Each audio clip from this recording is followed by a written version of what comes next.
BNP Awami লীগের পথ অনুসরণ করছে বলে মন্তব্য করেছেন জাতীয় ছাত্র শক্তির সাধারণ সম্পাদক আবু বাকের মজুমদার। হবিগঞ্জে এনসিপির নেতৃবৃন্দের উপর সন্ত্রাসীদের হামলার প্রতিবাদে মঙ্গলবার রাতে রাজধানীতে বিক্ষোভ মিছিল পরবর্তী সময়ে শাহবাগে তিনি মন্তব্য করেন। এ সময় তিনি বলেন, স্বরাষ্ট্রমন্ত্রী তার দায়িত্ব যথাযথভাবে পালন করছেন না। বলেন, নেতাদের শোটবোট ছেড়ে রাস্তায় আসতে হবে। জানান, হবিগঞ্জের হামলা নতুন ফ্যাসিবাদ উত্থানের চিত্রমাস। অন্য বক্তারা বলেন, দ্রুত সময় এর বিচার না হলে কঠোর আন্দোলনে যাবেন তারা।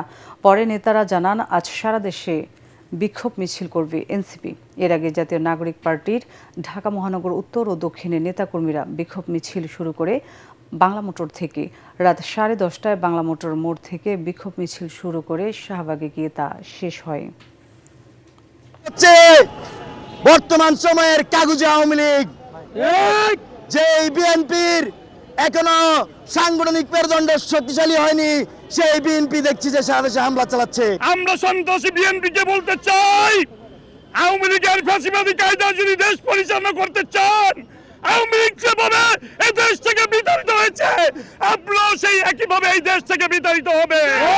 হবিগঞ্জে হামলার প্রতিবাদে আগামীকালকে সারা বাংলাদেশের প্রত্যেকটি জেলা মহানগরে এনসিপির জেলা মহানগরের উদ্যোগে বিক্ষোভ মিছিল অনুষ্ঠিত হবে।